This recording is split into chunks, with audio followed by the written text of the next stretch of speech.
तो कल सबका मेंस खत्म हो जाएगा। अभी पूरा फोकस ऑब्वियसली कुछ सोचना ही नहीं है, पूरा फोकस हाँ। एडवांस पे ही होगा। तो अभी कोशिश यही करनी होगी हम लोगों को कि अ, अगर 2006 से लेकर के 2024 तक अगर तुम देखो तो लगभग 1938 पेपर्स होंगे, टोटल हम्म। 38 पेपर्स होंगे। इफ यू सी मोर और लेस 38 पेपर्स का मतलब होता है लगभग 800 क्वेश्चंस। तो जिस तरीके से आज हम लोगों ने कॉम्प्लेक्स नंबर के आर्काइव्स में हर एक क्वेश्चंस के विंग्स निकाले हैं, है ना। Yes sir. अगर आप इसी पैटर्न में सोचो तो 780 क्वेश्चंस के तुम 7800 क्वेश्चन बना सकते हो, जो कि एकदम ओरिजिनल 24 कैरेट गोल्ड वाला क्वेश्चन है। जैसे मैं किसी किताब को या किसी मटेरियल को रेफर करता हूँ तो मैं उसे प्रैक्टिस मान सकता हूँ। It will keep me busy, it will keep my momentum going, but it will not ensure that they are going to ask this or that kind of question. अगर मान लीजिए उसमें से आ भी गया, we are not having this trust कि इसी में से आएगा। तो जैसे जब तुम युद्ध पे जाते हो ना, तो तुम्हें अपने वेपन्स पर पूरा भरोसा होता है, और ये भी भरोसा होता है कि मेरे पास जो सीक्रेट वेपन है वो दूसरे के पास जो अपोजिशन वाला टीम है उसको पता नहीं चलेगा, अनलेस कोई विभीषण निकले आपके यहाँ। तो वैसे ही जब आप कोई क्वेश्चन एडवांस के लिए प्रैक्टिस करते हो, उसमें दो तीन चीजों की बहुत जरूरत होती है। एक, आपको खुद पर भरोसा हो कि पास चाहे जो भी हो, 95, 97, 99 कुछ भी परसेंटाइल हो, लेकिन अभी इस एक डेढ़ महीने में मेरा ट्रैक्शन इतना अच्छा हो सकता है कि I can change that, I can turn the table. और ये सिर्फ भरोसे से ही हो सकता है।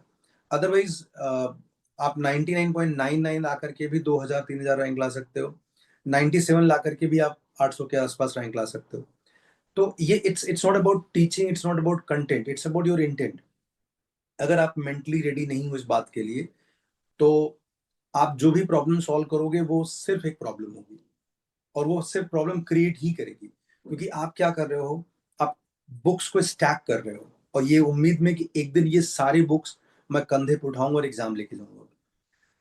बहुत सारे क्वेश्चन सॉल्व करके ये जो वजन होगा, इसी से आदमी लग एग्जाम से पहले दब जाते हैं। क्योंकि वो मतलब सारी फाइलें खोल देते हैं, और ये सारी फाइलें बंद नहीं कर पाते एग्जाम्स के पहले, जिसके लिए इनका कॉन्फिडेंस पूरा डगमगाया होता है एग्जाम्स के पहले। इनको लगता है कि जो फाइल वो लास्ट मोमेंट तक नहीं खोल पाए, उनमें से पूछ लिया तो क्या करेंगे।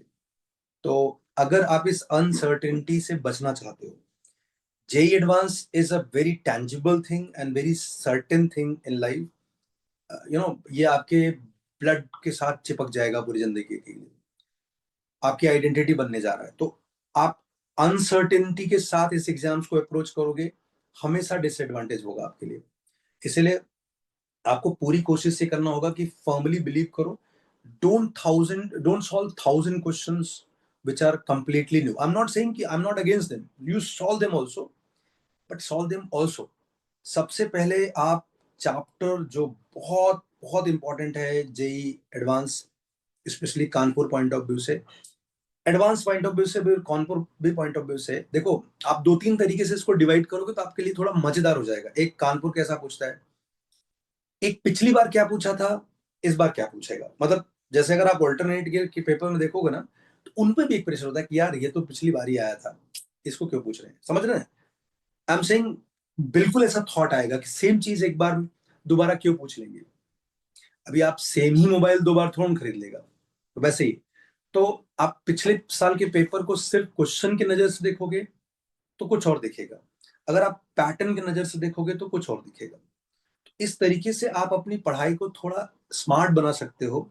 इससे आपका कॉन्फिडेंस इनहेंस होगा, और ये भरोसा जगेगा कि आप भरोसे लायक हो, और कोई भी रैंक आप अपना बना सकते हो अगले 50 60 40 50 दिनों में। इसके लिए देखो, जेई फर्स्ट 10 फर्स्ट 50 पाने के लिए आपका टैलेंटेड और एक्सट्रीमली टैलेंटेड होना बहुत जरूरी है।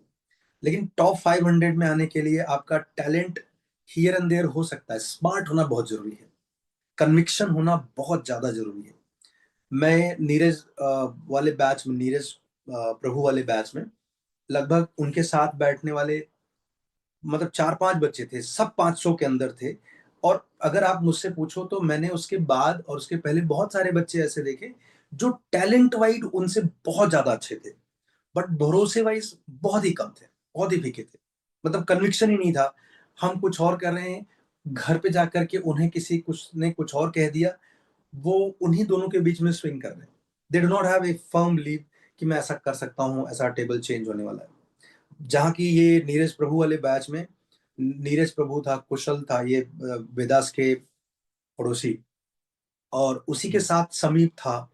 मतलब उस साल 1000 के अंदर में मेरे पास करीब 6-7 बच्चे थे, और ये वैसे बच्चे थे ना जो मतलब बहुत स्मार्ट थे। आई वुड नॉट से कि उनसे पहले और उनसे बाद में टैलेंटेड बच्चे नहीं आए, उसके बाद में भी बहुत टैलेंटेड बच्चे आए, लेकिन अपने आप पर थोड़ा कम भरोसा था उनको।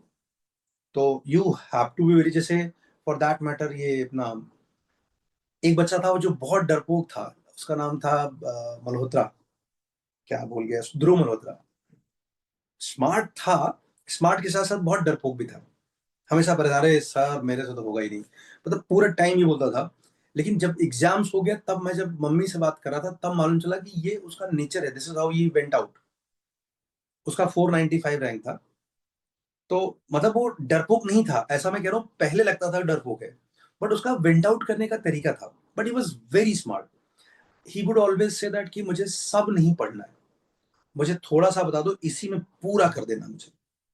तो आई होप तुम लोगों को थोड़ा धीरे धीरे आइडिया लग गया है कि जेई एडवांस टफ नहीं है।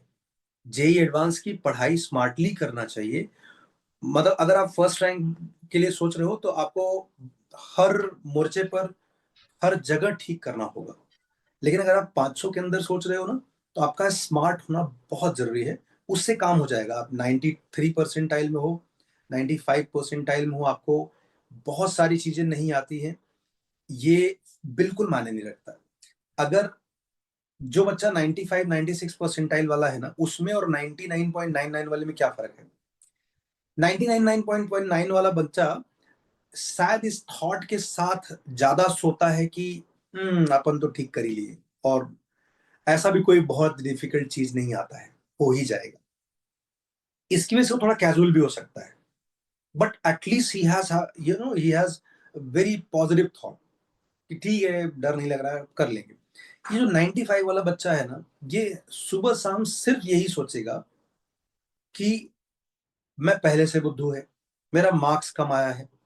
इस मार्क्स वाले एडवांस क्वालिफाई भी नहीं करते, वो 4-5 एग्जाम्पल और लेके आएगा। जैसे वो बोलेगा ना, अ, अगर स्विमिंग करने से वजन कम होता तो व्हेल इतनी मोटी क्यों है? भाई साहब, उसके अलावा उस समंदर में कितनी सारी मछलियां हैं जो बहुत स्लिम ट्रिम है, तुमने उनका एग्जाम्पल क्यों नहीं लिया? तुम वेल का ही एग्जाम्पल क्यों, वेल की संख्या भी कम है।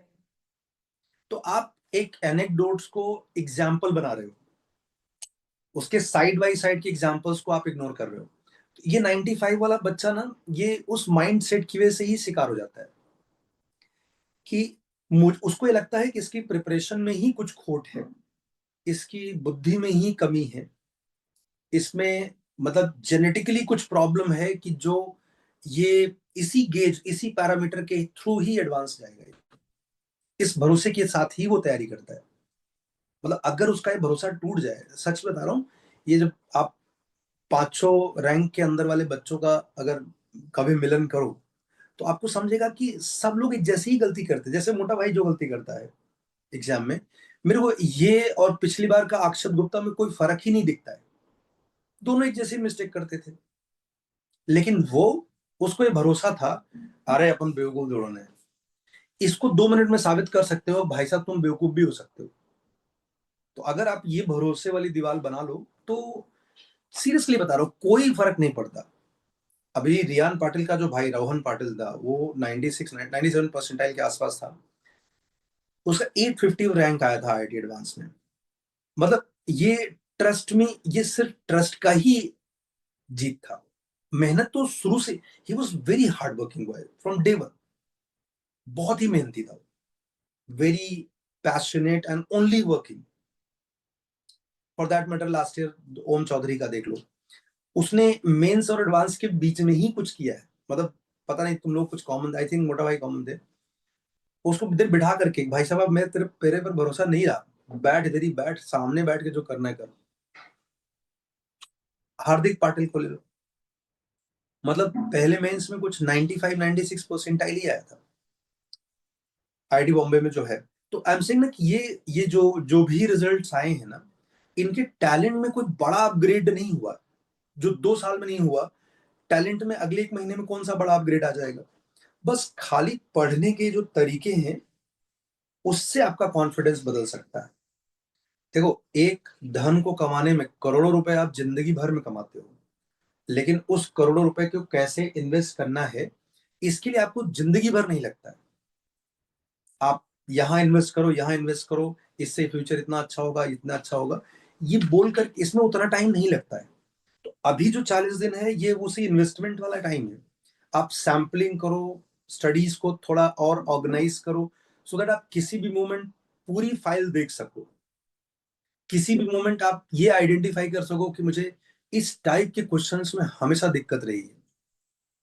नहीं तो अगर आप अनऑर्गेनाइज्ड रहोगे, जैसे 2 साल करते रहे वैसे ही करते रहोगे, तो कोई भी एक दो कंसेक्यूटिव खराब टेस्ट, जो कि होने ही वाला है, खराब टेस्ट होने ही वाला है, क्योंकि मेंस एडवांस जब आप मूव करोगे तो पेपर खराब होगा ही होगा। एक दो खराब पेपर आपको ये भरोसा दिला के चला जाएगा कि गुरु तुम भरोसे लायक नहीं। तो चलो, कल हम लोग फिर से इस पे काम करेंगे। परसों से हमारी गाड़ी एक्चुअली स्टार्ट हो जाएगी। कल तक आपका कॉम्प्लेक्स नंबर इसी तरीके से जरा तुम भी सोच के आओ, और फंक्शनल एनालिसिस का मैंने भेजा है जो आपको करके आना है। ठीक है।